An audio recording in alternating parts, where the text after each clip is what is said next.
Ele voltou de viagem pronto para viver o dia mais feliz da sua vida, seu casamento.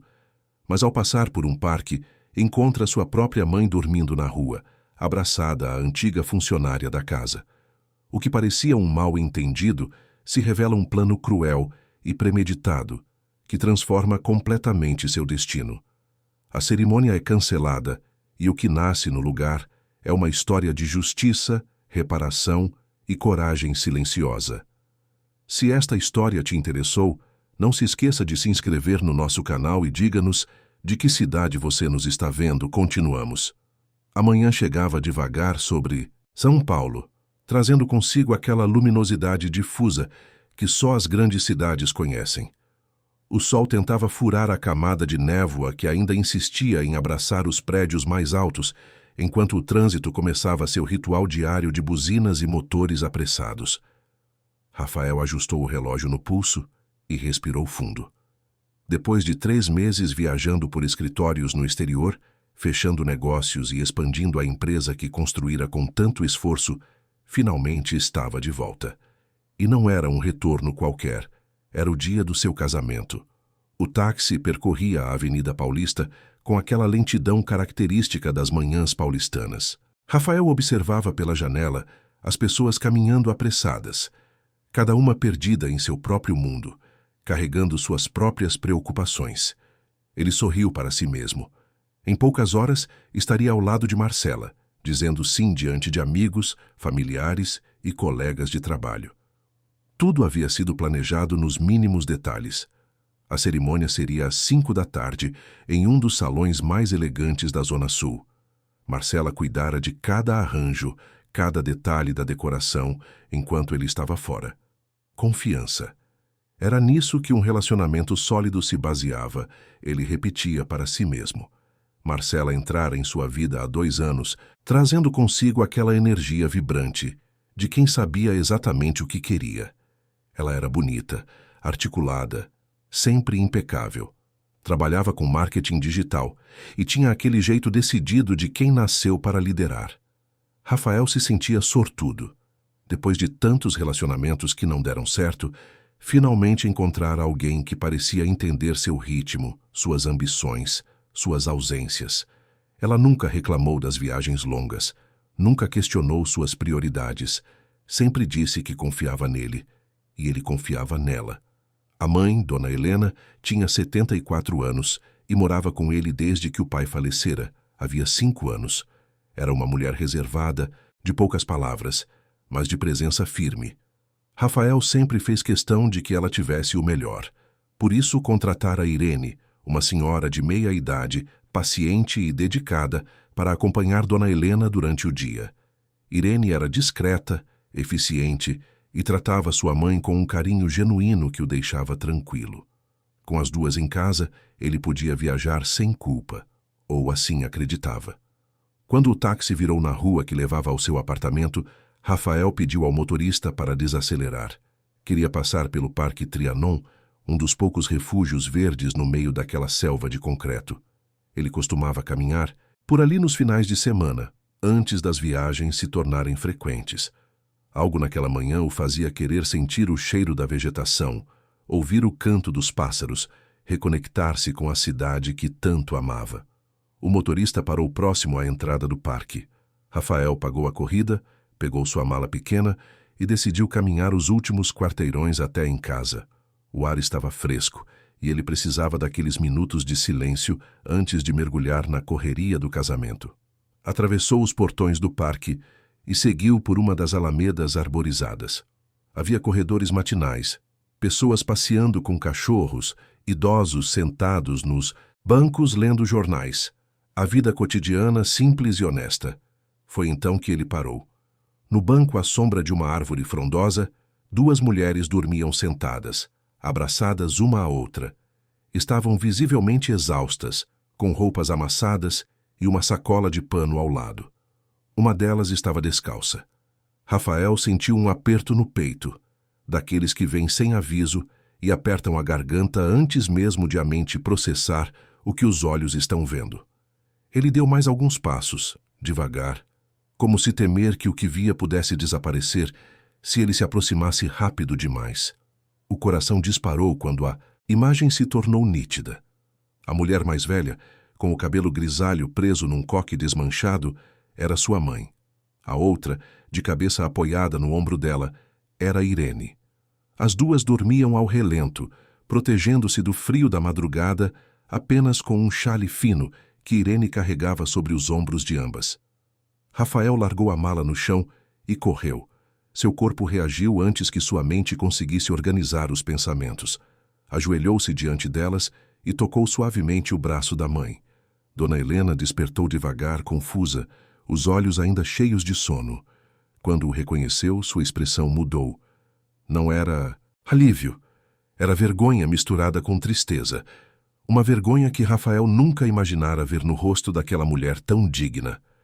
Filho, ela murmurou, a voz rouca e embargada. Mãe, o que aconteceu? O que vocês estão fazendo aqui? Irene acordou também assustada. Ao ver Rafael, suas mãos tremeram e ela baixou os olhos, como se não soubesse onde colocar o olhar. Rafael sentiu algo se romper dentro de si. Aquelas duas mulheres que ele deixara sob o teto seguro de sua casa estavam ali, vulneráveis, expostas à indiferença do mundo. Como? Por quê? Vamos sair daqui, ele disse controlando a voz, para não desmoronar ali mesmo. Vamos, agora, ajudou as duas a se levantarem. Dona Helena cambaleou um pouco e ele a segurou com firmeza. Irene tentou pegar a sacola, mas Rafael a tomou de suas mãos. Chamou um táxi que passava pela avenida e as acomodou no banco de trás com cuidado, como se carregasse algo extremamente frágil. Ele entrou na frente e deu o endereço de um hotel próximo. Não queria levá-las de volta para casa. Ainda não. Primeiro, precisava entender. No quarto do hotel, depois que as duas tomaram banho e vestiram roupas limpas que ele mandou comprar, na recepção, Rafael serviu café e sentou-se diante delas.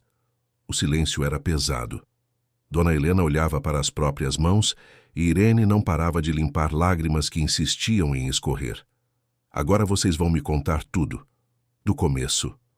Dona Helena respirou fundo e começou. A voz dela era firme, mas carregada de uma tristeza antiga, que Rafael percebeu não ter nascido naquela noite.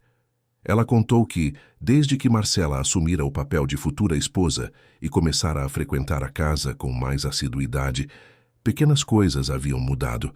Comentários sutis sobre a forma como Irene organizava os móveis, sugestões, veladas de que Dona Helena deveria se recolher mais cedo para não atrapalhar. Pequenas exclusões disfarçadas de gentileza. Ontem à noite, continuou Dona Helena, Marcela chegou em casa tarde. Estava diferente, nervosa. Disse que a casa era dela agora, que ela ia morar ali depois do casamento e que não queria mais nem a mim nem a Irene por perto. Disse que estávamos atrapalhando os planos dela, que eu era velha demais para entender o mundo moderno e que Irene já não servia mais. Rafael sentia a raiva crescendo dentro dele, mas forçou-se a continuar ouvindo. Ela mandou a gente sair, ali mesmo, naquela hora. Disse que trocou a fechadura e que se a gente tentasse voltar, chamaria a polícia. Irene tentou argumentar, mas Marcela não quis ouvir. Me tirou de casa, filho. Me tirou da minha própria casa. A voz de Dona Helena quebrou no final. E Rafael viu algo que nunca pensou que veria. Sua mãe, sempre tão forte, sempre tão inabalável, estava aos prantos. Irene, que até então havia ficado calada, finalmente falou. Sua voz era baixa, quase um sussurro. Tem mais uma coisa, seu Rafael. Eu não queria falar porque não tenho provas, mas agora acho que preciso. Ela abriu a sacola de pano e tirou de dentro alguns pedaços de papel amassados. Eram bilhetes escritos à mão, com uma caligrafia que Rafael não reconheceu de imediato. Eu encontrei esses bilhetes nos últimos dias. Estavam no meu quarto, dentro da gaveta de roupas, embaixo do meu travesseiro. No começo achei que era brincadeira, mas aí eles foram ficando mais diretos. Rafael pegou os papéis e leu. O primeiro dizia: você já passou do seu tempo aqui. O segundo: cuidado com o que faz e com o que ouve. O terceiro, mais recente: logo você vai entender que não tem lugar nesta casa. A mão de Rafael tremeu segurando os bilhetes. Aquilo não era um ato impulsivo, era calculado, era cruel, era premeditado. Por que você não me contou? Irene balançou a cabeça, envergonhada. Eu não queria causar problema. Achei que fosse coisa da minha cabeça. E o senhor estava tão longe, tão ocupado. Eu não queria incomodar. Rafael fechou os olhos e respirou fundo. A culpa o atingiu como um soco. Ele estivera tão ocupado construindo impérios, fechando contratos, ampliando negócios, que não percebera o que acontecia dentro da própria casa. Confiara cegamente. E essa confiança cega acabara de colocar as duas pessoas que mais amava dormindo em um banco de praça. Dona Helena, ainda com os olhos vermelhos, estendeu a mão e tocou o rosto do filho. Não é sua culpa, Rafael. Você não podia saber. Mas ele sentia que sim. Sentia que deveria ter visto, deveria ter percebido, deveria ter feito perguntas, deveria ter estado presente. Olhou para o relógio. Eram quase 10 da manhã. Em 7 horas, ele deveria estar entrando em um salão de festas para se casar com a mulher que havia feito aquilo. A mulher que expulsara sua mãe. A mulher que ameaçara Irene. A mulher que escondera por trás de sorrisos e promessas uma face que ele nunca imaginara existir. Rafael levantou-se e caminhou até a janela do hotel. Lá fora, São Paulo seguia seu ritmo. Carros, pessoas, prédios. A vida continuava, indiferente ao caos pessoal de cada um. Ele sabia o que precisava fazer. Sabia que a decisão que tomasse naquele momento mudaria tudo. Não havia volta. Não havia meio termo. Virou-se para as duas mulheres que o olhavam em silêncio, esperando. Não vai haver casamento hoje. Dona Helena arregalou os olhos. Filho, não precisa fazer isso por minha causa. Não é só por você, mãe, é por mim também. Eu quase me casei com alguém que eu não conheço de verdade. E isso me assusta mais do que qualquer outra coisa. Ele pegou o celular e começou a discar. Havia muitas ligações a fazer. Muitas explicações a dar. Muitas pontes a queimar. Mas, pela primeira vez em meses, Rafael sentia que estava fazendo a coisa certa. A manhã que deveria marcar o início de uma nova vida acabara de se transformar no fim de uma ilusão e no começo de algo que ele ainda não sabia nomear, mas que tinha gosto de verdade, de justiça e de recomeço. Enquanto discava o número de Marcela, Rafael olhou mais uma vez para sua mãe e para Irene. Elas estavam juntas, apoiando-se mutuamente, como haviam feito durante a noite fria no parque. E foi naquele instante que ele entendeu o verdadeiro significado de família. Não era sangue, não era sobrenome, era presença, era cuidado, era estar ali quando tudo desmorona, e ele não estivera ali. Mas agora estaria, para sempre. A ligação caiu no silêncio 3 vezes antes que Marcela finalmente atendesse. Rafael podia ouvir vozes ao fundo, risos, o som característico de um salão sendo preparado. Ela estava no local da cerimônia, supervisionando os últimos detalhes.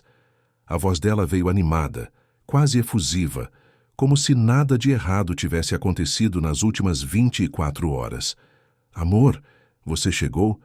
Estou aqui no salão e está ficando lindo. Os arranjos de flores ficaram exatamente como eu imaginei. Você nem vai acreditar quando ver. Cadê você? Já está em casa? Rafael apertou o celular com força. Cada palavra alegre que saía da boca dela parecia uma afronta. Como ela conseguia fingir tão bem? Como mantinha aquele tom despreocupado depois de ter expulsado 2 mulheres de casa no meio da noite? Marcela, precisamos conversar.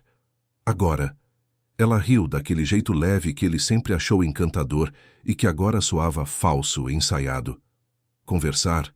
Amor, a gente vai se casar daqui a algumas horas. Deixa as conversas sérias para depois da lua de mel. Agora é só curtir, relaxar. Rafael respirou fundo, tentando manter o controle. Onde está minha mãe? O silêncio que se seguiu foi diferente. Não era o silêncio confortável de quem está ocupado. Era o silêncio de quem foi pego de surpresa. Marcela demorou alguns segundos para responder, e quando o fez, a voz tinha mudado. Estava mais baixa, mais cautelosa. Sua mãe, ela deve estar em casa. Por quê? Não está? E você sabe muito bem disso. Outro silêncio. mais longo dessa vez. Rafael podia quase ouvir os pensamentos dela se reorganizando, montando a defesa, preparando a narrativa. Rafael, eu não sei do que você está falando. Se sua mãe saiu de casa, ela não me avisou. Talvez tenha ido dar uma volta, sei lá. Ele fechou os olhos. A mentira era descarada, quase ofensiva. Marcela, você expulsou ela e a Irene de casa ontem à noite. Mudou a fechadura. Mandou as duas irem embora. E agora eu encontrei elas dormindo num banco de praça. Então, pare de fingir que não sabe de nada. A respiração dela ficou mais rápida do outro lado da linha. Rafael podia sentir o pânico começando a se instalar. Mas quando ela falou novamente, não era arrependimento que vinha na voz. Era defensiva, justificativa, até mesmo raiva. Escuta aqui, Rafael. Eu fiz o que tinha que ser feito. Aquela situação estava insustentável. Sua mãe não me respeitava. A Irene ficava me olhando atravessado o tempo todo. Eu ia morar naquela casa e ia ser minha casa também, e eu não ia aceitar ser tratada como intrusa. Eu avisei você várias vezes, mas você sempre estava viajando, sempre ocupado demais para me ouvir. Rafael sentiu a raiva subindo como uma onda quente pelo peito. Você não avisou nada. Você nunca disse uma palavra sobre isso. Eu tentei, mas você nunca estava disponível, e eu não ia ficar esperando para sempre. Então tomei uma atitude. Ponto final. Ele balançou a cabeça, incrédulo. Não havia arrependimento. Não havia culpa. Só justificativas e uma tentativa desesperada de virar a narrativa a seu favor. O casamento está cancelado, Marcela. Ela riu. Foi uma risada curta, nervosa, quase histérica. Cancelado? Rafael, você está louco? Tem 200 pessoas confirmadas. Tem comida contratada, música, decoração, tudo pronto. Você não pode cancelar um casamento no dia. Isso é ridículo. Posso. E estou cancelando. Não vou me casar com alguém que trata minha mãe dessa forma, que ameaça uma funcionária, que age nas minhas costas com essa frieza. A voz dela mudou de novo. Ficou estridente, desesperada. Rafael, você está exagerando. Sua mãe está manipulando você. Ela nunca me aceitou. Sempre me tratou como se eu não fosse boa o suficiente. E agora ela está usando isso para nos separar. Não deixa ela fazer isso com a gente. Por favor. Rafael desligou o telefone. Não havia mais nada a ser dito. Ele bloqueou o número dela e começou a fazer as ligações necessárias. Primeiro o salão, depois o buffet, o fotógrafo, a música. Cada ligação era constrangedora, cada explicação incompleta, mas ele não devia satisfação a ninguém. Apenas informava que o evento estava cancelado e que entraria em contato depois para resolver as questões financeiras. Enquanto fazia as ligações, Dona Helena e Irene permaneceram sentadas em silêncio no sofá do quarto de hotel. Elas não diziam nada, mas Rafael sentia o peso do olhar das duas sobre ele. Quando finalmente terminou, guardou o celular e se virou para encará-las. Pronto. Está feito. Dona Helena levantou-se devagar e caminhou até o filho. Colocou as mãos no rosto dele, como fazia quando Rafael era criança, e voltava da escola com algum problema. Você tem certeza disso, meu filho? Tenho, mãe. Absoluta. Ela assentiu e o abraçou. Foi um abraço longo, silencioso, cheio de tudo que não precisava ser dito. Quando se separaram, Rafael viu que Irene estava chorando, mas eram lágrimas diferentes agora. Não eram de medo ou vergonha. Eram de alívio. Seu Rafael, eu não sei nem o que dizer. Obrigada. Ele balançou a cabeça. Eu que peço desculpas, por não ter visto antes, por não ter estado presente, por ter deixado vocês passarem por isso. Irene enxugou as lágrimas e sorriu pela primeira vez desde que ele as encontrara no parque. O senhor está aqui agora. É isso que importa. Rafael pediu que as duas descansassem enquanto ele saía para resolver algumas questões. Precisava ir até o apartamento, reaver suas coisas e garantir que Marcela saísse dali o mais rápido possível. No caminho, ligou para seu advogado, um homem sério e competente chamado Dr. Eugênio, que atendera sua família por anos. Eugênio, preciso da sua ajuda. É urgente. Depois de ouvir o relato completo, o advogado suspirou do outro lado da linha. Rafael, isso é grave. Expulsar alguém de casa sem aviso, ainda mais uma pessoa idosa, configura várias questões legais. A propriedade está no seu nome? Está. Tudo está no meu nome. Ela nunca morou lá oficialmente, apenas frequentava. Então você tem todo o direito de exigir que ela se retire. Vou preparar uma notificação formal e vou com você até o apartamento. Não faça nada. Sozinho. Vamos resolver isso da forma correta. Rafael agradeceu e marcou de encontrar o advogado em frente ao prédio. Quando chegou, Eugênio já estava lá, com uma pasta de documentos debaixo do braço e aquela postura séria de quem sabe exatamente o que está fazendo. Vamos lá. Mantenha calma, deixa eu conduzir a conversa e não entre em confronto direto com ela. Qualquer coisa que ela disser, você documenta mentalmente. Pode até gravar se achar necessário. Os dois subiram até o apartamento. Rafael usou sua chave, mas quando tentou abrir a porta, percebeu que a fechadura realmente havia sido trocada. Ele tocou a campainha. Ninguém atendeu. Tocou novamente. Silêncio. Bateu na porta com mais força. Marcela, eu sei que você está aí. Abre a porta. Estou com meu advogado. Não vai adiantar fingir que não está. Depois de alguns minutos, ouviram passos e a porta se abriu. Marcela estava diferente. Os cabelos presos de qualquer jeito, a maquiagem borrada, os olhos vermelhos. Ela olhou para Rafael e depois para Eugênio, e algo em seu rosto endureceu. O que ele está fazendo aqui? Eugênio deu um passo à frente, educado, mas firme. Boa tarde, senhorita Marcela. Meu nome é Eugênio Farias, advogado do senhor Rafael. Estou aqui para garantir que a situação seja resolvida de forma legal e respeitosa. O senhor Rafael gostaria de entrar em seu próprio apartamento. Por gentileza, permita nossa entrada. Marcela cruzou os braços, bloqueando a passagem. Eu moro aqui. Tenho direitos. Eugênio abriu a pasta e tirou uma cópia do registro do imóvel. Segundo os documentos oficiais, este apartamento está registrado exclusivamente em nome de Rafael Henrique Tavares. A senhora nunca foi incluída como moradora oficial, nem consta em nenhum contrato de coabitação. Portanto, legalmente, a senhora não tem direito de impedir a entrada do proprietário. Marcela olhou para Rafael com uma expressão que misturava raiva, desespero e algo que poderia ser mágoa. Então é assim que você vai fazer? Me expulsar? Depois de tudo que a gente viveu? Rafael respirou fundo. Você expulsou minha mãe, Marcela, no meio da noite. Sem aviso, sem piedade, sem uma justificativa que faça sentido. Agora está recebendo o mesmo tratamento que deu a ela. A diferença é que estou fazendo isso com um advogado presente, com documentação, com respeito à lei. Você não deu nem isso para ela. Os olhos de Marcela se encheram de lágrimas, mas Rafael não sentiu pena.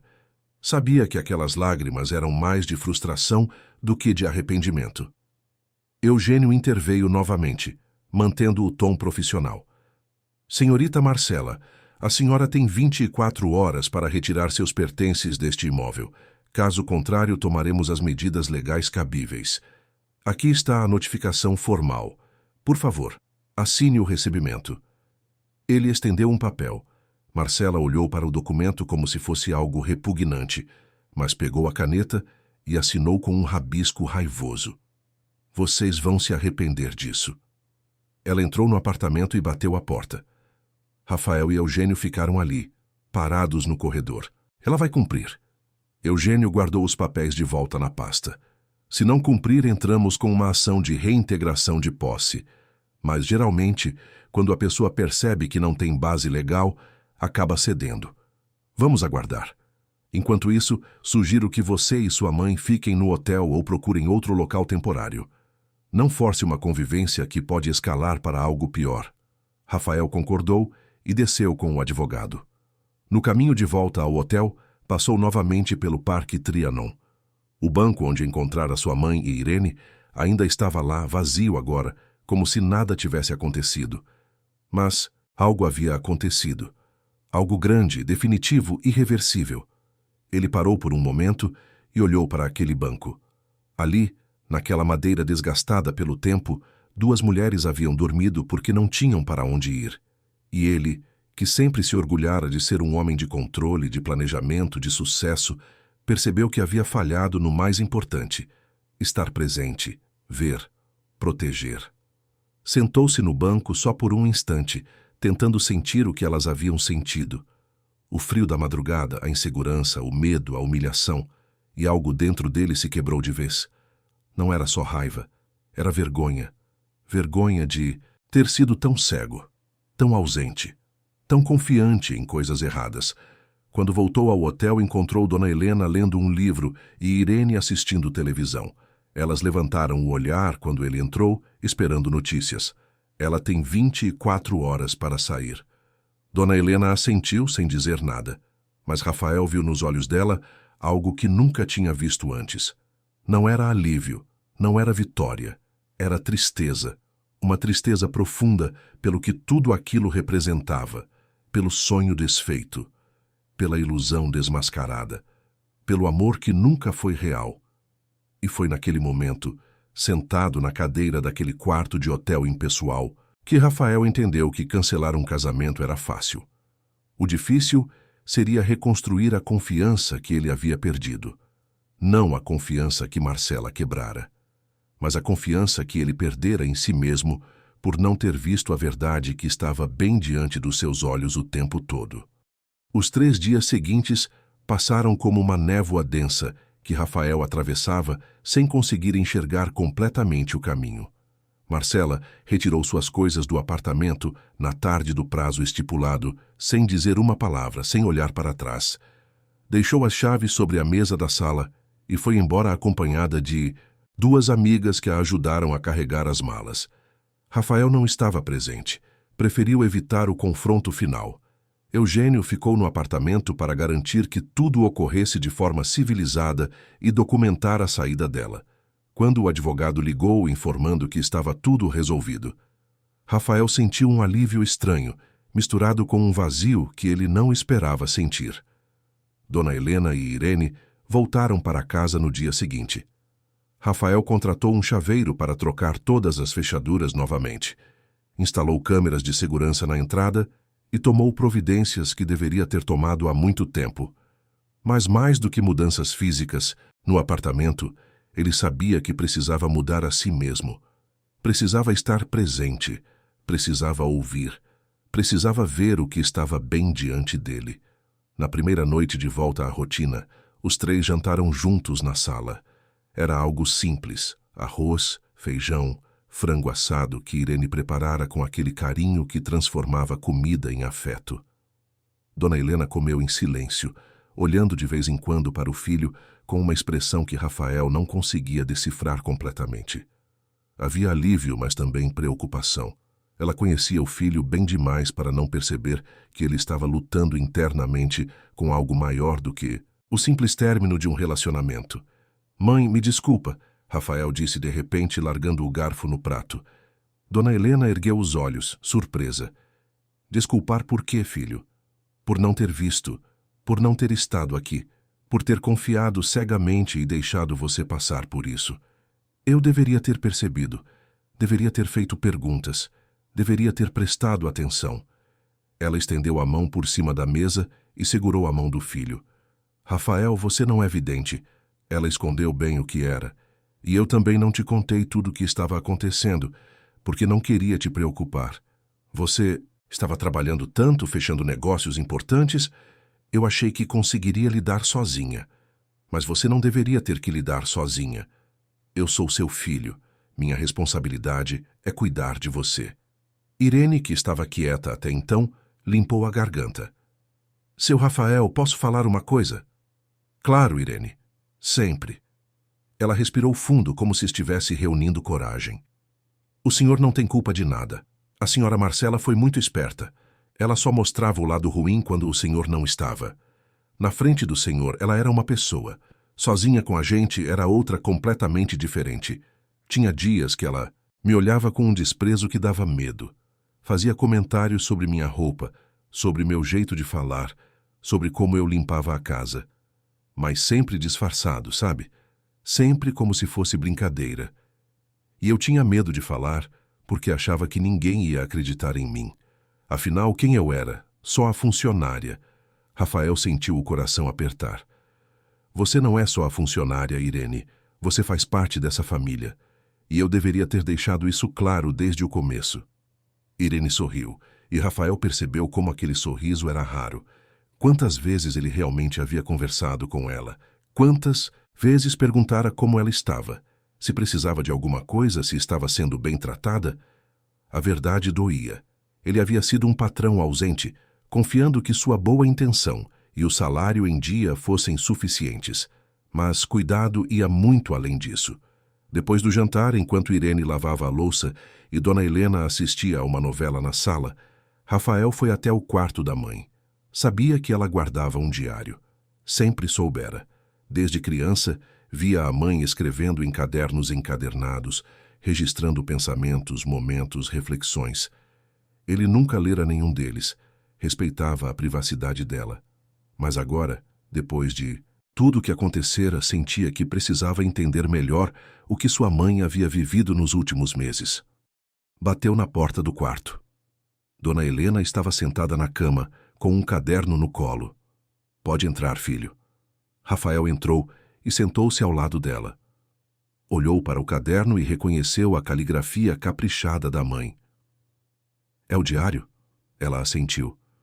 Eu estava relendo algumas coisas. Faz bem organizar os pensamentos, colocar para fora o que está preso aqui dentro.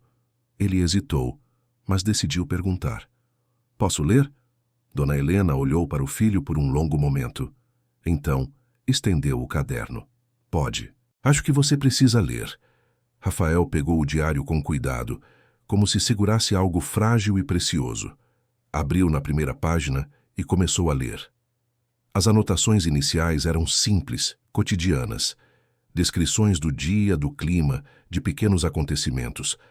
Mas conforme avançava nas páginas, o tom mudava. Começavam a aparecer relatos de situações incômodas, comentários que Marcela fazia sobre a idade de Dona Helena, sobre seu jeito antiquado de ver as coisas, sobre como ela deveria se adaptar aos novos tempos. Pequenas exclusões. Jantares onde Marcela sugeria que Dona Helena jantasse mais cedo, sozinha, porque eles queriam ter um momento a sós. Decisões sobre a decoração da casa sendo tomadas sem consultá-la. A sensação crescente de que estava sobrando no próprio lar. Rafael sentia a garganta apertar a cada página. Como ele não percebera? Como deixara aquilo acontecer bem debaixo do seu nariz? Chegou a uma página específica, datada de 3 semanas atrás, poucos dias antes de ele voltar da viagem. Hoje Marcela me disse que quando eles se casassem, eu deveria considerar ir morar em um lar para idosos.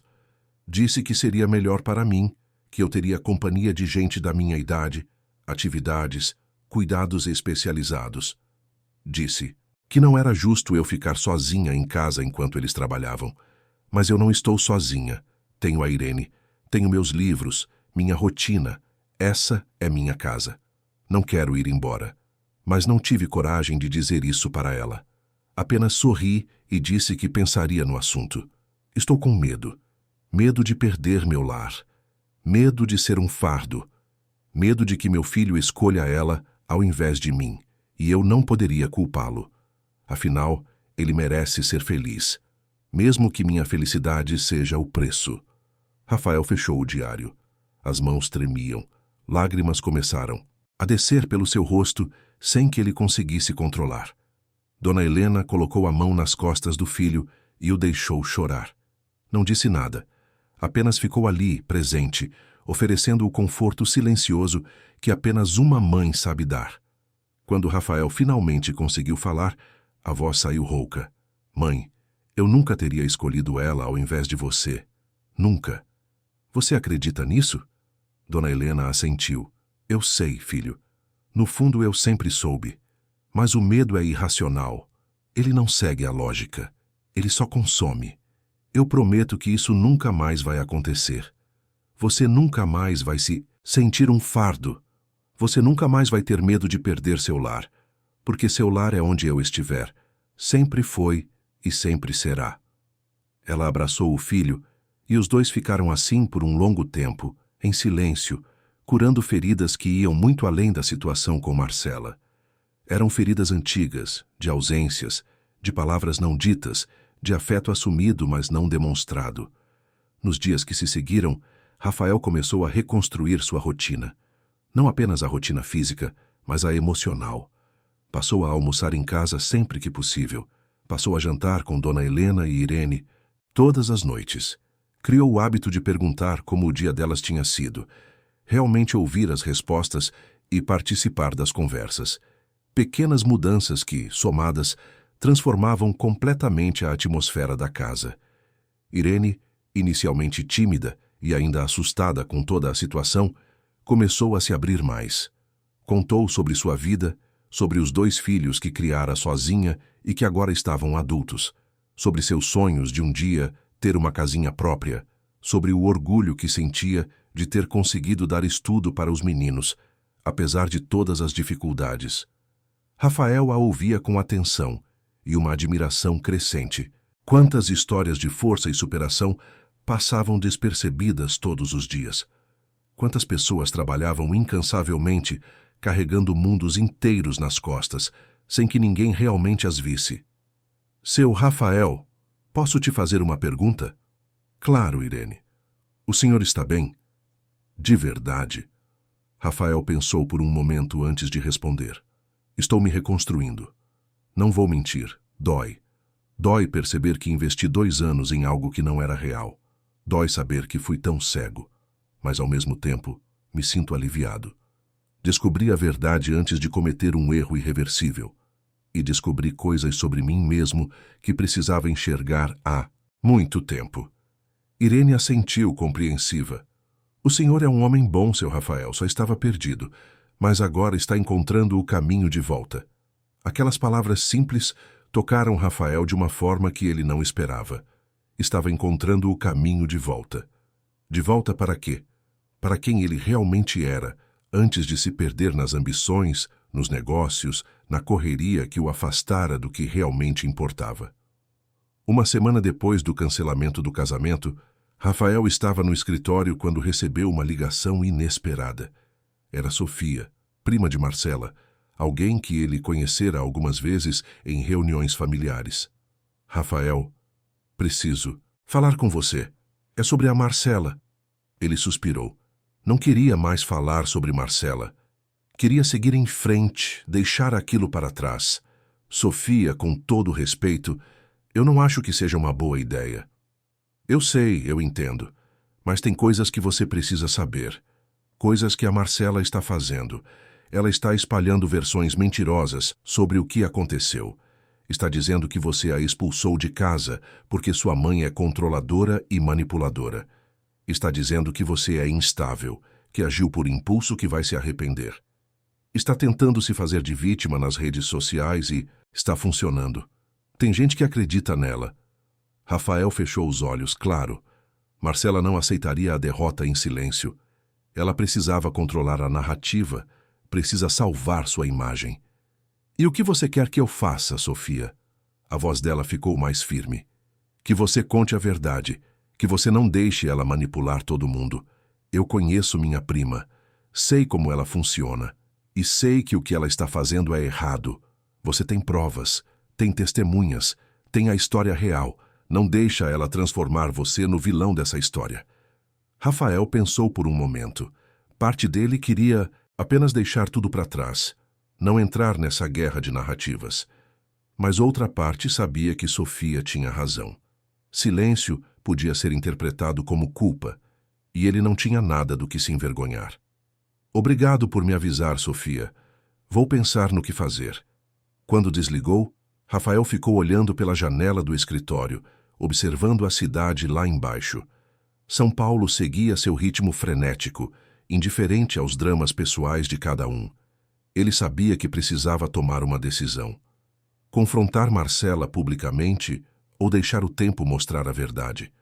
Responder às acusações ou manter a dignidade do silêncio? Não havia resposta. Fácil.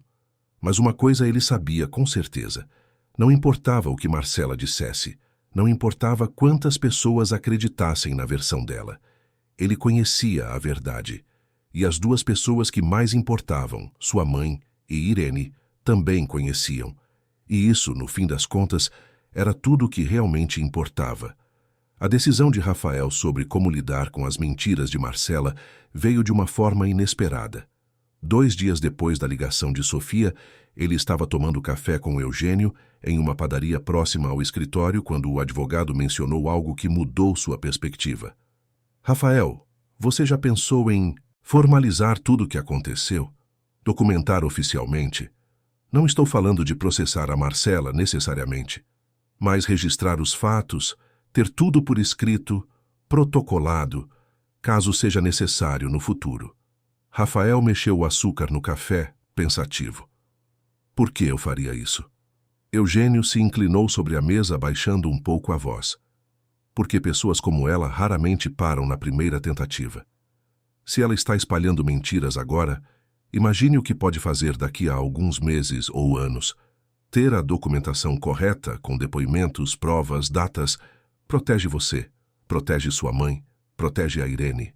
É uma rede de segurança. Rafael assentiu, lentamente. Fazia sentido. Não era sobre vingança ou exposição pública. Era sobre proteção. Era sobre garantir que a verdade estivesse documentada, caso fosse necessário usá-la. O que eu preciso fazer? Vamos fazer um dossiê completo. Depoimentos da sua mãe, da Irene, cópias do diário, fotos dos bilhetes ameaçadores, registros das mudanças de fechadura, tudo. Vamos protocolar tudo em cartório, com data e hora.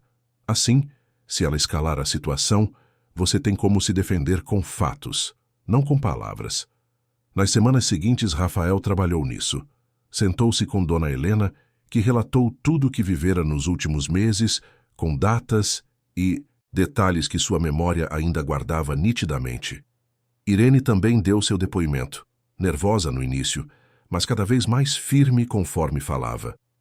Rafael fotografou os bilhetes que Irene havia guardado, digitalizou páginas relevantes do diário da mãe, reuniu mensagens de texto que Marcela havia enviado durante as viagens dele, onde ficava clara a forma como ela falava sobre Dona Helena e Irene quando achava que ninguém mais veria. Foi um processo doloroso. Cada evidência coletada era um lembrete de sua própria cegueira, mas também era libertador. A verdade estava ali, documentada, irrefutável. Não eram apenas palavras ao vento. Eram fatos. Enquanto isso, Marcela continuava sua campanha nas redes sociais. Posts vagos sobre traições, sobre ser usada e descartada, sobre famílias que destroem relacionamentos, sobre homens fracos que não conseguem se posicionar contra mães controladoras. Nada era dito diretamente, mas qualquer pessoa que conhecesse a situação entendia sobre quem ela estava falando. Os comentários nos posts dela eram uma mistura de apoio de amigas próximas e de pessoas questionando a versão unilateral que ela apresentava. Rafael lia alguns desses posts, não porque queria, mas porque amigos bem-intencionados enviavam prints preocupados. Cada vez que via, sentia um misto de raiva e pena. Raiva pela manipulação. Pena por perceber o quanto Marcela estava desesperada para controlar uma narrativa que já havia escapado de suas mãos. Foi então que aconteceu algo que Rafael não esperava. Uma matéria em um blog local sobre relacionamentos abusivos usou a história do casamento cancelado, sem citar nomes, como exemplo de manipulação emocional e abuso psicológico contra idosos. Alguém, provavelmente Sofia, ou outra pessoa próxima à situação, havia contado a história para a jornalista responsável pelo blog. A matéria era cuidadosa, não apontava dedos, mas descrevia com precisão o que havia acontecido, incluindo os bilhetes ameaçadores, a expulsão noturna, o diário da idosa, tudo. O impacto foi imediato. A matéria viralizou em grupos de discussão sobre direitos dos idosos, sobre trabalho doméstico, sobre limites em relacionamentos. Pessoas começaram a compartilhar suas próprias histórias semelhantes. O caso ganhou um nome nas redes, não um nome real, mas um apelido simbólico que se espalhou rapidamente.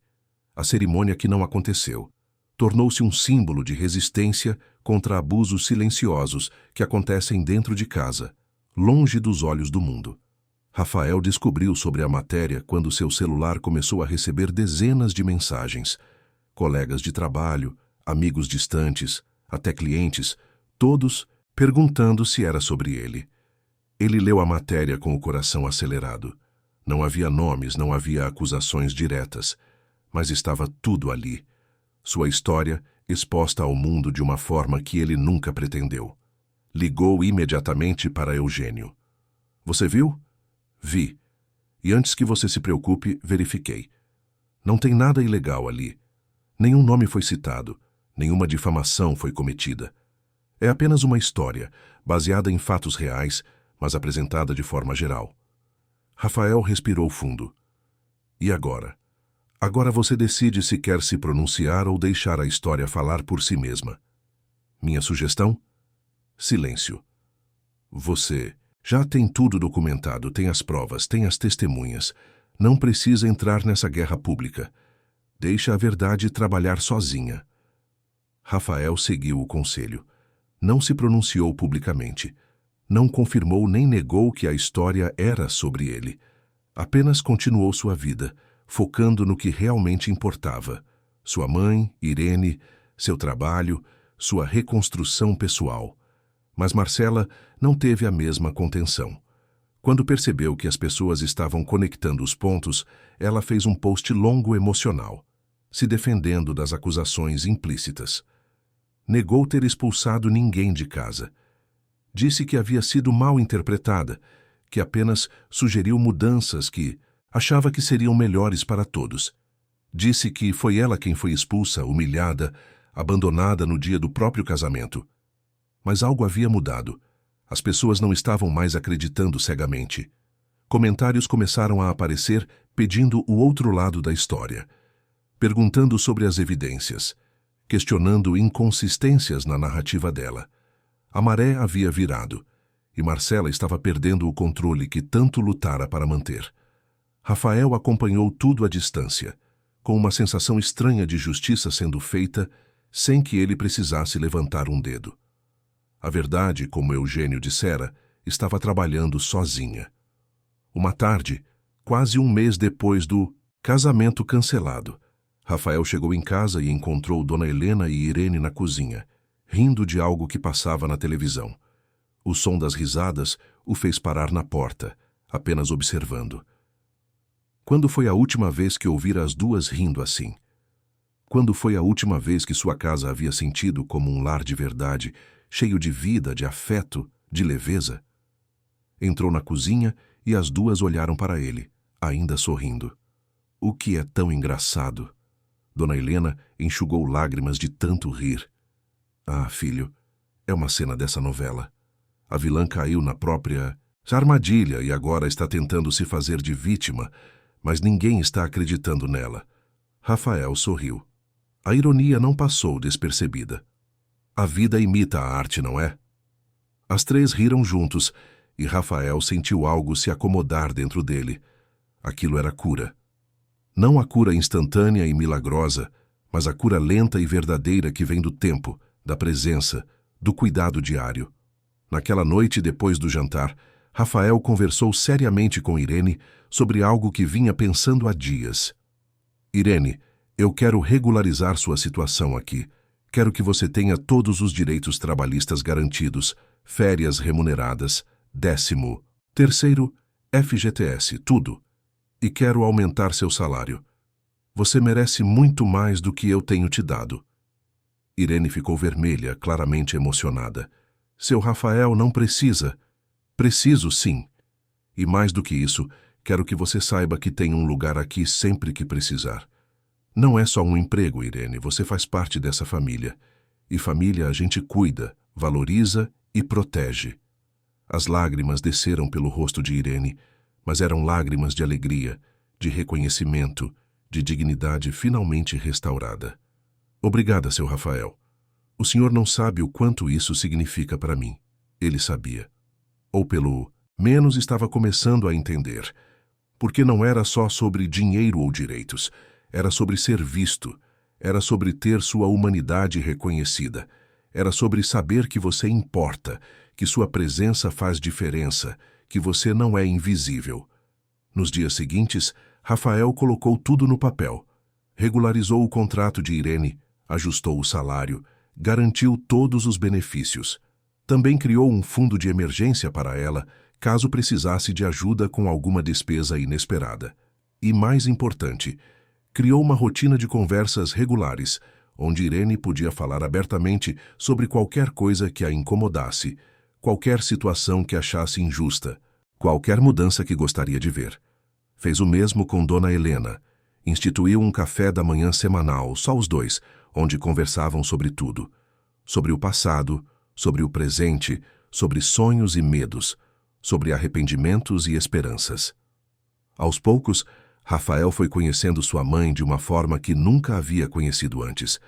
Não apenas como mãe, mas como pessoa. Com sua própria história, suas próprias dores, suas próprias vitórias. 1 mês e meio depois do cancelamento, Rafael estava em uma reunião de negócios quando recebeu uma mensagem de Sofia. Pensei que você deveria saber. Marcela apagou todas as redes sociais. Sumiu completamente da internet. Ouvi dizer que ela aceitou um emprego em outra cidade e vai se mudar.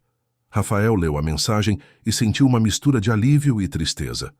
Alívio porque aquilo finalmente chegara ao fim. Tristeza pelo desperdício que tudo aquilo representava. Pelo tempo perdido, pelas oportunidades de mudança ignoradas, pelo orgulho que impediu Marcela de simplesmente reconhecer o erro e tentar consertar. Respondeu para Sofia com uma mensagem simples. Espero que ela encontre paz e aprenda com tudo isso. E era verdade. Rafael não guardava rancor, não desejava mal a Marcela. Apenas queria que ela aprendesse, crescesse, se tornasse uma pessoa melhor. Todos mereciam essa chance. Naquela noite, em casa, enquanto assistia televisão com Dona Helena e Irene, Rafael percebeu algo fundamental. Ele havia perdido uma noiva, mas ganhara algo muito mais valioso. Ganhara consciência. Ganhara presença. Ganhara a capacidade de ver e valorizar o que realmente importava. E, mais importante, ganhara de volta a si mesmo. O Rafael que existia antes de se perder nas ambições desmedidas, na correria sem sentido, na busca por validação externa. Olhou para a mãe, que tricotava concentrada, e para Irene, que ria de uma cena cômica na tela, e pensou que talvez, só talvez, aquela noite fria no parque, aquele momento de dor e revelação, tivesse sido o maior presente que a vida poderia ter lhe dado. Porque foi preciso perder tudo o que ele achava importante para descobrir o que realmente tinha valor. E agora que sabia, nunca mais esqueceria. 3 meses haviam se passado desde aquela manhã no Parque Trianon, e São Paulo continuava sua rotina implacável. Os mesmos engarrafamentos, as mesmas buzinas, a mesma pressa que definia a alma da cidade. Mas dentro do apartamento de Rafael, na zona oeste da capital paulista, tudo havia mudado, de uma forma que ele jamais poderia ter previsto. Não era apenas a ausência física de Marcela, nem a presença mais constante dele entre aquelas paredes. Era algo muito mais profundo, quase imperceptível no início, mas que crescia a cada dia como uma planta que finalmente recebe luz depois de anos na sombra. Rafael acordava antes do alarme agora, não por ansiedade ou preocupação, mas por uma vontade genuína de estar presente. Descia para a cozinha às 6h30 da manhã e encontrava Dona Helena já acordada, preparando café, arrumando a mesa, ouvindo rádio em volume baixo. Ela sempre fora madrugadora, mas agora havia uma leveza em seus movimentos que não existia antes, como se um peso invisível tivesse sido retirado de seus ombros. Bom dia, mãe. Bom dia, filho. Dormiu bem?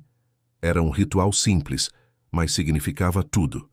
Eles se sentavam juntos, tomavam café devagar, conversavam sobre o dia que começava, sobre as notícias do rádio, sobre pequenas coisas que antes passavam despercebidas. Rafael descobriu que sua mãe tinha opiniões fortes sobre política, que gostava de poesia moderna, que tinha medo de envelhecer não pela idade em si, mas pela possibilidade de se tornar invisível. E cada descoberta era uma revelação dolorosa de quanto tempo ele havia perdido, de quantas conversas deixara de ter, de quanta vida deixara passar enquanto corria atrás de conquistas que agora pareciam vazias. Irene também mudara, não na essência, porque ela sempre fora aquela pessoa gentil e dedicada, mas na postura, na forma como ocupava o espaço, na coragem de expressar opiniões. Ela não era mais a sombra discreta que limpava e cozinhava em silêncio. Participava das conversas, sugeria programas para o final de semana, reclamava quando algo a incomodava. Tinha voz. E Rafael percebia que dar voz a alguém era um dos gestos mais poderosos que existe, porque significa reconhecer sua humanidade plena. Numa manhã de sábado, enquanto os três tomavam café juntos, Rafael fez um anúncio que vinha planejando havia semanas. Eu quero fazer uma reforma no apartamento. Pequena, mas significativa. Dona Helena e Irene trocaram olhares curiosos. Mãe, aquele quarto de hóspedes que a gente nunca usa, quero transformar em um espaço só seu. Uma biblioteca particular, com poltronas confortáveis, uma escrivaninha para você escrever, estantes para seus livros, um lugar onde você possa ler, pensar, receber suas amigas para o chá. Um refúgio que seja completamente seu. Dona Helena. Ficou em silêncio por um momento, os olhos marejados. Filho, isso não é necessário, é sim. Você merece ter um espaço que seja seu território, onde você mande, onde você decida tudo. E Irene, quero reformar seu quarto também. Aumentar o espaço, colocar um banheiro privativo, criar uma pequena sala de estar onde seus filhos possam ficar quando vierem te visitar. Quero que você se sinta em casa de verdade, não apenas como alguém que trabalha aqui. Irene levou as mãos ao rosto, tentando conter as lágrimas que já escorriam. Seu Rafael, eu não mereço tudo isso. Rafael levantou-se e se aproximou dela, agachando-se ao lado de sua cadeira. Você merece isso e muito mais, Irene. Merece dignidade, conforto, reconhecimento. Você não é só uma funcionária. Você é família. E é hora de eu mostrar isso de forma concreta, não apenas com palavras. Nos dias seguintes, Rafael mergulhou no projeto da reforma, com uma dedicação que surpreendeu até mesmo Eugênio, seu advogado, que havia se tornado também um amigo próximo durante toda aquela turbulência. Ele contratou uma arquiteta especializada em design de interiores residenciais, uma mulher chamada Vitória, que tinha um olhar sensível para transformar espaços em refúgios emocionais. Vitória. Passou uma tarde inteira conversando com Dona Helena e Irene, fazendo perguntas que iam muito além de cores e móveis. Queria entender quem elas eram, o que as fazia felizes, quais eram seus sonhos secretos, como imaginavam um espaço perfeito. E então criou projetos que eram retratos de suas personalidades. Para Dona Helena, uma biblioteca intimista com tons de verde e madeira escura, iluminação suave, uma poltrona de leitura posicionada estrategicamente próxima à janela. Para Irene, um quarto amplo com cores claras e alegres, muito espaço de armazenamento, um banheiro moderno e uma pequena sala decorada com fotografias de sua família. A reforma levou 6 semanas. Durante esse tempo, o apartamento virou um canteiro de obras controlado, com operários entrando e saindo, barulho de furadeiras e martelos, cheiro de tinta e verniz. Mas ninguém reclamou. Havia uma expectativa no ar, uma sensação de que algo importante estava sendo construído, algo que ia muito além de paredes e móveis. Rafael acompanhou cada etapa da obra com atenção. Queria que tudo ficasse perfeito, não por perfeccionismo vazio, mas porque cada detalhe representava respeito, cuidado, amor materializado. Escolheu pessoalmente a cor das paredes do quarto de Irene, um tom suave de azul que ela mencionara gostar. Ajudou a instalar as estantes na biblioteca de Dona Helena, certificando-se de que ficassem na altura certa para que ela não precisasse se esforçar para alcançar os livros. Cada pequeno gesto era uma forma de redenção, de mostrar através de ações concretas que ele havia mudado, que estava presente, que enxergava. No dia em que a reforma foi concluída, Rafael organizou uma pequena cerimônia de inauguração, só para os três. Preparou um jantar especial, acendeu velas, colocou música suave. E então convidou Dona Helena e Irene para conhecerem seus novos espaços. A reação de Dona Helena foi silenciosa, mas profundamente emotiva. Ela entrou na biblioteca, que agora era sua, passou os dedos pelas lombadas dos livros já organizados nas estantes, sentou-se na poltrona de leitura posicionada próxima à janela, olhou ao redor com os olhos brilhando de lágrimas contidas. É perfeito, filho. É exatamente como eu sonhava. Rafael ajoelhou-se ao lado da poltrona dela. Esse espaço é seu, completamente seu. Aqui você manda, você decide, você é rainha. E ninguém, nunca mais, vai tirar isso de você. Irene, por sua vez, não conseguiu conter as lágrimas quando viu seu novo quarto. Caminhou devagar, tocando cada móvel, abrindo e fechando as portas do banheiro privativo, sentando-se na cama nova, olhando para o pequeno sofá da sala de estar, onde seus filhos poderiam sentar quando viessem visitá-la. Era mais do que um quarto. Era dignidade traduzida em metros quadrados. Era reconhecimento materializado em concreto e tinta. Seu Rafael, eu não tenho palavras. Ninguém nunca fez algo assim por mim. Ninguém nunca me viu dessa forma. Rafael abraçou Irene, deixando que ela chorasse em seu ombro. Você sempre mereceu ser vista assim, Irene, e sinto muito por ter demorado tanto para perceber. Foi também durante esse período que Rafael começou a repensar sua própria vida profissional. Continuava dirigindo sua empresa, mas percebeu que podia delegar mais, confiar em sua equipe, estar menos obcecado com controle. Passou a trabalhar menos horas, a recusar viagens desnecessárias, a priorizar momentos em casa. E, surpreendentemente, a empresa não desmoronou. Pelo contrário, parecia funcionar melhor, porque ele estava tomando decisões mais equilibradas, menos impulsivas, mais pensadas. Numa reunião com seus gerentes, Rafael fez algo que nunca fizera antes. Compartilhou sua história, contou sobre o erro que quase cometera, sobre a cegueira que quase destruiu sua família, sobre as lições que aprendera.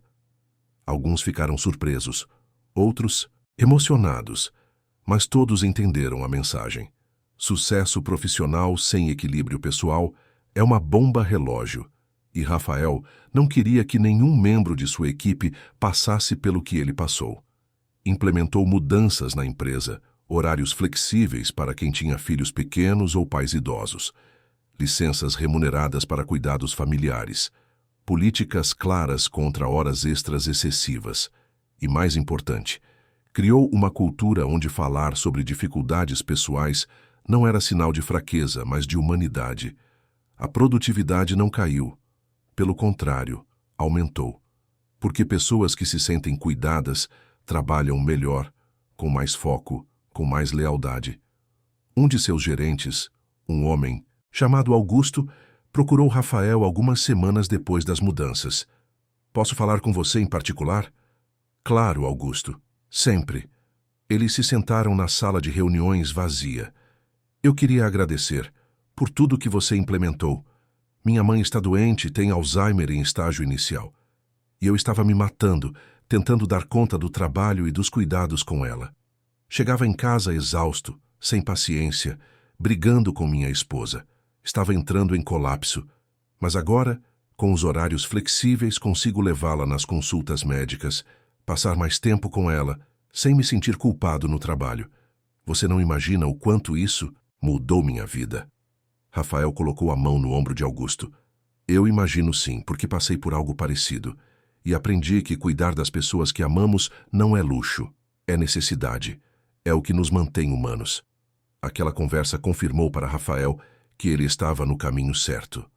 Que as mudanças que fizera em sua vida pessoal podiam e deviam se estender para sua vida profissional.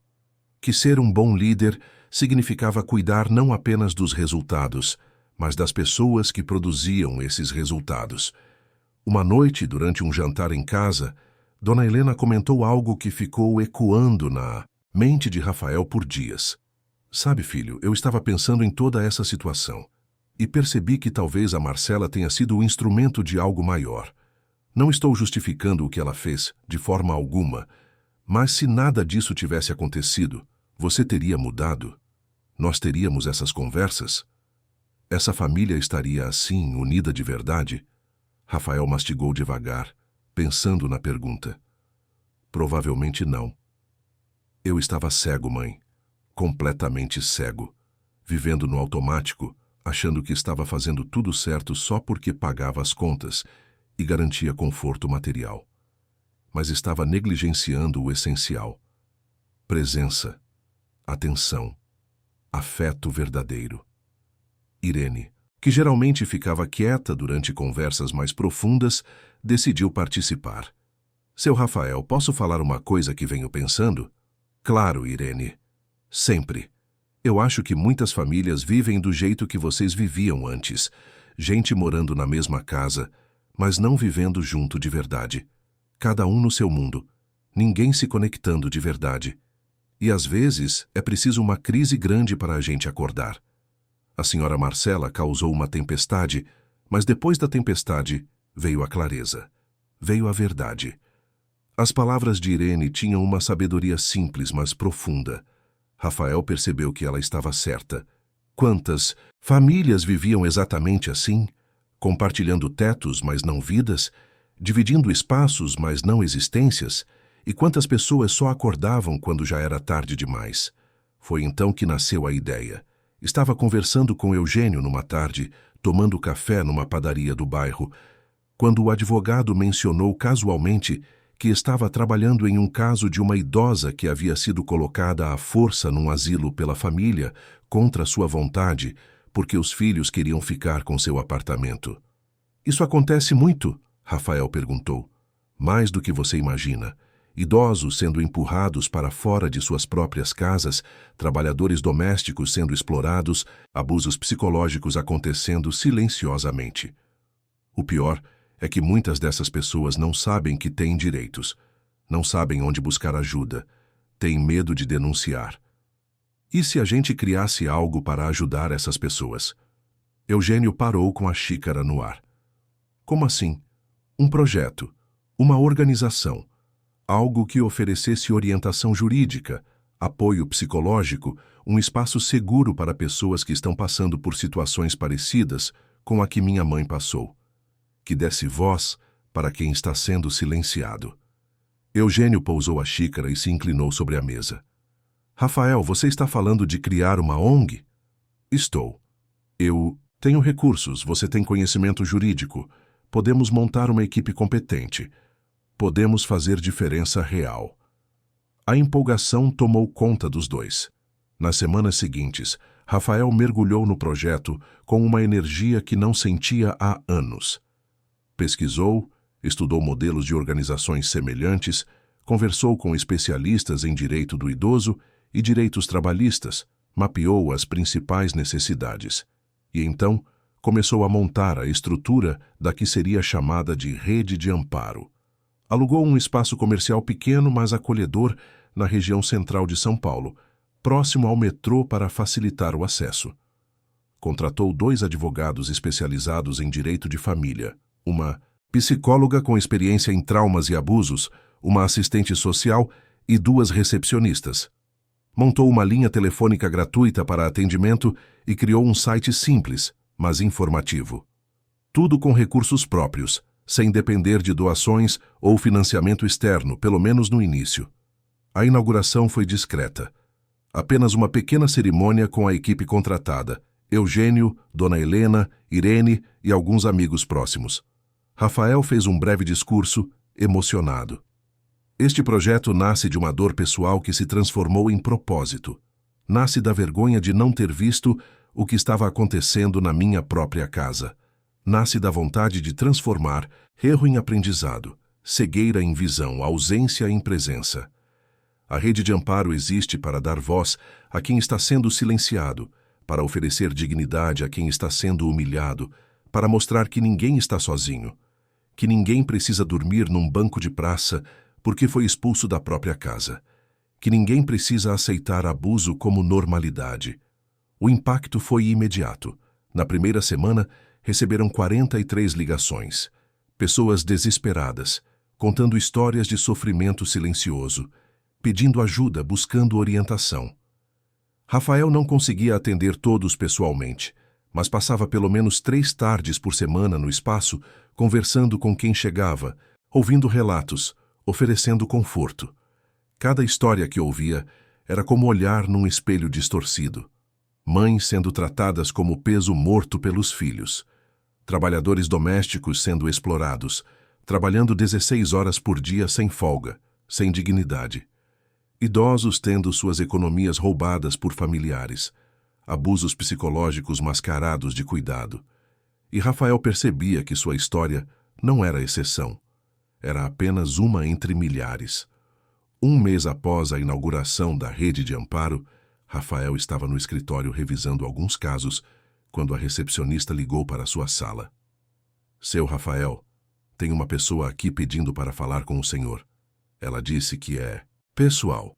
O nome dela é Marcela. O coração de Rafael falhou uma batida. Marcela. Depois de 4 meses sem nenhum contato, ela estava ali. Por um momento, pensou em recusar o encontro. Mas algo dentro dele, talvez curiosidade, talvez a necessidade de um fechamento, fez com que dissesse sim. Pode mandar ela entrar. A porta se abriu e Marcela entrou. Rafael quase não a reconheceu. O cabelo estava mais curto, tingido de uma cor natural. Usava roupa simples, sem marcas visíveis, nenhuma das peças de grife que costumava exibir. Estava mais magra, com olheiras profundas, mas havia algo diferente em seus olhos. Não era a arrogância de antes, era algo que parecia ser humildade misturada com vergonha. Oi, Rafael. Oi, Marcela. Senta, por favor. Ela se sentou na cadeira em frente à mesa dele, as mãos trêmulas segurando uma bolsa pequena. Eu sei que você não esperava me ver, e entendo se quiser que eu vá embora. Mas eu precisava vir aqui. Precisava falar com você. Rafael apenas assentiu, esperando. Depois que tudo aconteceu, eu entrei em colapso. Completo. Perdi amigos, perdi credibilidade. Perdi a imagem que havia construído. No começo, eu culpei você.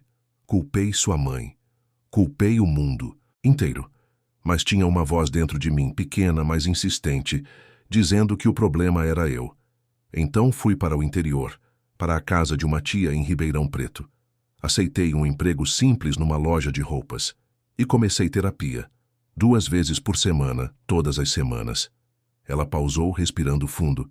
E foi horrível, Rafael, olhar no espelho de verdade, sem filtros, sem desculpas, reconhecer que eu tenho um padrão destrutivo, que sempre fui controladora, manipuladora, que sempre precisei ser o centro de tudo. Que qualquer pessoa que eu via como ameaça, eu eliminava. Não fisicamente, mas emocionalmente, isolando, humilhando, excluindo. E fiz isso a vida inteira sem perceber. Ou pior, percebendo e fingindo que era normal. Rafael ouvia em silêncio. Parte dele ainda sentia raiva, ainda lembrava da mãe dormindo naquele banco. Mas outra parte, a parte que havia crescido nesses meses, sentia compaixão. Porque ele entendia que ninguém nasce cruel. A crueldade é construída, camada por camada, ferida por ferida. Por que você veio aqui, Marcela? Porque quando soube do seu projeto, da rede de amparo, eu entendi que você transformou aquela dor em algo bom. E eu quero fazer o mesmo. Não estou pedindo perdão, porque sei que seria injusto da minha parte esperar isso. Mas quero que você saiba que estou tentando mudar, que reconheço o que fiz, que sinto muito, genuinamente. Rafael se levantou e caminhou até a janela, olhando para a cidade lá embaixo. Marcela, eu não sei se consigo te perdoar agora. Isso vai levar tempo, talvez anos, talvez nunca aconteça completamente. Mas reconheço sua coragem de vir aqui, de assumir responsabilidade, de buscar ajuda, e espero que você continue nesse caminho, por você mesma, não por mim. Ela assentiu, limpando lágrimas silenciosas. Posso te pedir um favor? Depende. Dá um abraço na sua mãe por mim. E diz para a Irene que eu peço desculpas. Elas não precisam me perdoar, mas precisam saber que eu reconheço o mal que causei. Rafael se virou para encará-la. Eu vou passar a mensagem. Marcela se levantou para sair. Na porta, virou-se uma última vez. O que você está fazendo aqui com esse projeto é lindo, e acho que no fundo, você sempre foi essa pessoa. Só estava perdido. Como eu também estava. A diferença é que você encontrou o caminho de volta. Eu ainda estou procurando. E então ela saiu, deixando Rafael sozinho, com seus pensamentos. Naquela noite, durante o jantar, ele contou para Dona Helena e Irene sobre a visita de Marcela. As duas ouviram em silêncio até o final. "E como você se sentiu?" Dona Helena perguntou. "Confuso, triste, mas também, estranhamente, esperançoso. Esperançoso de que as pessoas possam mudar, mesmo quando parece impossível." Irene balançou a cabeça lentamente. "Eu não sei se consigo perdoar ela, seu Rafael, mas espero que ela encontre paz, porque só quem está em paz consigo mesmo para de fazer mal aos outros." As palavras de Irene tinham uma profundidade que tocou Rafael profundamente. Era isso. Era exatamente isso. Não se tratava de perdoar por obrigação moral ou por grandeza de espírito. Tratava-se de reconhecer que pessoas feridas ferem pessoas e que a única forma de quebrar esse ciclo era curando as feridas. Os meses seguintes foram de crescimento intenso. A rede de amparo ganhou visibilidade na mídia local. Jornalistas começaram a cobrir histórias de pessoas que haviam sido ajudadas pela organização. Uma senhora de 82 anos que recuperou sua casa depois que os filhos tentaram forçá-la a assinar uma procuração. Uma trabalhadora doméstica que conseguiu regularizar seus direitos trabalhistas depois de 15 anos de exploração. Um idoso que encontrou um lar temporário depois de ser expulso de casa pelo genro. Cada história era uma vitória, pequena talvez, mas significativa. Rafael também começou a dar palestras. Escolas, empresas, ONGs, todos queriam ouvir sobre consciência familiar, presença, cuidado com idosos, valorização de trabalhadores domésticos. E a cada palestra, ele contava sua história sem esconder os erros, sem amenizar a dor, sem transformar-se em herói. Apenas um homem que quase cometeu o maior erro de sua vida e que acordou a tempo. Foi após uma dessas palestras, num auditório lotado de uma universidade, que uma jovem se aproximou dele. Devia ter uns 20 e poucos anos, olhos marejados. "Meu nome é Carolina. Minha avó mora com a gente. E depois de ouvir sua história, percebi que minha mãe está fazendo exatamente o que aquela mulher fez com sua mãe. Pequenas humilhações, exclusões, comentários maldosos. E eu nunca havia percebido. Ou pior, percebia e fingia que era normal. Mas agora eu vejo, e vou mudar isso." Rafael segurou a mão da jovem. "Você já está mudando só de ter percebido. Agora seja a voz que sua avó precisa. Não deixe ela passar por isso sozinha." A gratidão. No olhar de Carolina, era tudo o que Rafael precisava para saber que estava no caminho certo. Um ano depois daquela manhã, no Parque Trianon, Rafael organizou um pequeno evento na rede de amparo. Um ano de atividades, mais de 1.200 pessoas atendidas, centenas de casos resolvidos, vidas transformadas. Convidou todos que haviam sido ajudados pela organização, e o espaço ficou lotado. Gente de todas as idades, todas as classes sociais, todas com uma história de dor que havia se transformado em recomeço. Durante o evento, Rafael pediu a palavra. Ao seu lado estavam Dona Helena e Irene, as duas mulheres que haviam sido o catalisador de toda aquela transformação. Ele olhou para a plateia, viu rostos marcados por sofrimento, mas também por esperança, e sentiu que, finalmente, entendia o significado de propósito. Há um ano, eu encontrei minha mãe e nossa funcionária Irene dormindo num banco de praça. Haviam sido expulsas de casa pela mulher com quem eu ia me casar. Foi o pior e o melhor dia da minha vida. O pior porque vi o resultado da minha negligência, da minha ausência, da minha cegueira. O melhor porque acordei. E acordar dói, mas é necessário. Ele fez uma pausa, controlando a emoção. Hoje, olhando para todos vocês, vejo que não estamos sozinhos. Que dor compartilhada se transforma em força coletiva. Que juntos podemos criar uma sociedade onde nenhum idoso seja descartado, nenhum trabalhador seja invisibilizado, nenhuma pessoa seja tratada como menos do que merece. Cada história que ouvi neste último ano me ensinou algo. Me ensinou que empatia não é um sentimento passivo. É uma ação. É escolher ver, escolher ouvir, escolher fazer diferença. O aplauso foi longo, emocionado, carregado de gratidão coletiva. Pessoas se levantaram, algumas abraçaram umas às outras, outras enxugavam lágrimas discretamente. Era um momento de celebração, mas também de reconhecimento de que a luta estava apenas começando, que ainda havia milhares de pessoas precisando de ajuda, milhares de histórias esperando para serem ouvidas. Após o evento oficial, várias pessoas se aproximaram de Rafael para conversar individualmente. Uma senhora de cabelos brancos e mãos trêmulas segurou seu braço com firmeza. Meu nome é Rosa. Há 6 meses, meu filho me colocou num asilo contra minha vontade. Queria ficar com meu apartamento. Mas a rede de amparo me ajudou. Conseguiram reverter a situação. Provaram que eu tinha plena capacidade mental. E hoje estou de volta. Ao meu lar. Obrigada por existir. Obrigada por não ter desistido de gente como eu. Rafael segurou as mãos dela com carinho. Dona Rosa, quem fez o trabalho difícil, foi a senhora. A gente só mostrou o caminho. A coragem foi toda sua.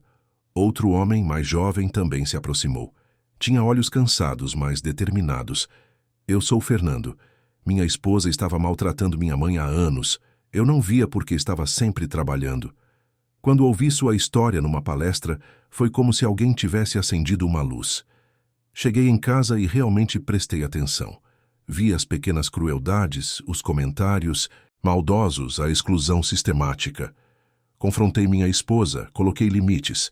Estamos em terapia de casal agora, tentando reconstruir o relacionamento de forma saudável, mas com uma coisa clara. Minha mãe tem lugar garantido na nossa família, sem negociação. Rafael apertou a mão de Fernando com força. Isso é coragem, Fernando. Não é fácil confrontar quem amamos, mas às vezes é necessário.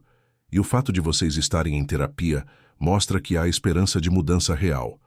Há 1 ano, eu encontrei minha mãe e nossa funcionária Irene dormindo num banco de praça. Haviam sido expulsas de casa pela mulher com quem eu ia me casar. Foi o pior e o melhor dia da minha vida. O pior porque vi o resultado da minha negligência, da minha ausência, da minha cegueira. O melhor porque acordei. E acordar dói, mas é necessário. Hoje, olhando para todos vocês, vejo que não estamos sozinhos. Que dor compartilhada se transforma em força coletiva. Que juntos podemos criar uma sociedade onde nenhum idoso seja descartado, nenhum trabalhador seja invisibilizado, nenhuma pessoa seja tratada como menos do que merece. O aplauso foi longo, emocionado, cheio de gratidão. Quando voltou para casa naquela noite, encontrou Dona Helena em sua biblioteca particular, lendo um livro de poesias à luz suave da luminária de mesa que ele havia escolhido especialmente para ela. Ela levantou o olhar e sorriu. Aquele sorriso sereno de quem finalmente encontrou seu lugar no mundo. Como foi o evento? Lindo, mãe. Emocionante. Transformador. Cada pessoa que conversou comigo tinha uma história de superação. E todas elas me lembraram do quanto a gente conseguiu construir juntos. Ela fechou o livro cuidadosamente, marcando a página com um marcador artesanal que Irene havia feito para ela. Filho, eu quero te dizer uma coisa. Eu te perdoei. Completamente. Por não ter visto antes, por não ter estado presente como deveria, por tudo. Porque você está aqui agora. E mais importante, você se transformou. Não apenas voltou, você evoluiu. Se tornou um homem melhor, mais consciente, mais humano. E isso me enche de orgulho. Rafael sentiu as lágrimas começarem a cair antes mesmo de perceber. Ajoelhou-se ao lado da poltrona onde sua mãe estava sentada e apoiou a cabeça em seu colo, como fazia quando era criança e precisava de consolo. Dona Helena passou os dedos pelos cabelos do filho, naquele gesto maternal universal que acalma, que cura, que reconforta. Eu tinha tanto medo de te perder, mãe. Tanto medo de que minha ausência tivesse quebrado algo irreparável entre nós. Nada está quebrado, filho. Está reconstruído. E o que reconstruímos juntos é muito mais forte do que o que existia antes. Porque agora é consciente, é intencional, é verdadeiro. Ficaram assim por longos minutos, em silêncio, deixando que o afeto falasse mais alto que as palavras. Quando Rafael finalmente se levantou, tinha os olhos vermelhos, mas o coração mais leve do que estivera em anos. Mais tarde, encontrou Irene na cozinha preparando chá para os três, como havia se tornado tradição nas noites de sexta-feira. Ela cantarolava baixinho uma música que ele não reconhecia, mas que soava alegre, esperançosa. Irene, posso te fazer uma pergunta? Ela se virou, segurando a chaleira ainda quente. Claro, seu Rafael. Sempre. Você é feliz aqui? De verdade? Porque se houver alguma coisa que eu possa fazer para melhorar sua vida, para te deixar mais confortável, mais valorizada, eu quero saber. Ela pousou a chaleira e caminhou até ele, os olhos brilhando com emoção sincera. Seu Rafael, eu nunca fui tão feliz na minha vida, porque pela primeira vez me sinto vista, me sinto valorizada, me sinto amada. E isso não tem preço. O Senhor me deu muito mais do que um quarto bonito ou um salário justo, embora isso também seja importante. O Senhor me deu dignidade, me deu voz, me deu a certeza de que eu importo. E não existe presente maior do que esse. Rafael abraçou Irene, um abraço longo e apertado que dizia tudo que palavras não conseguiriam expressar. Quando se separaram, os dois estavam sorrindo, apesar das lágrimas. E sabe o que é mais incrível? Irene continuou, servindo o chá nas xícaras. Meus filhos perceberam a mudança em mim.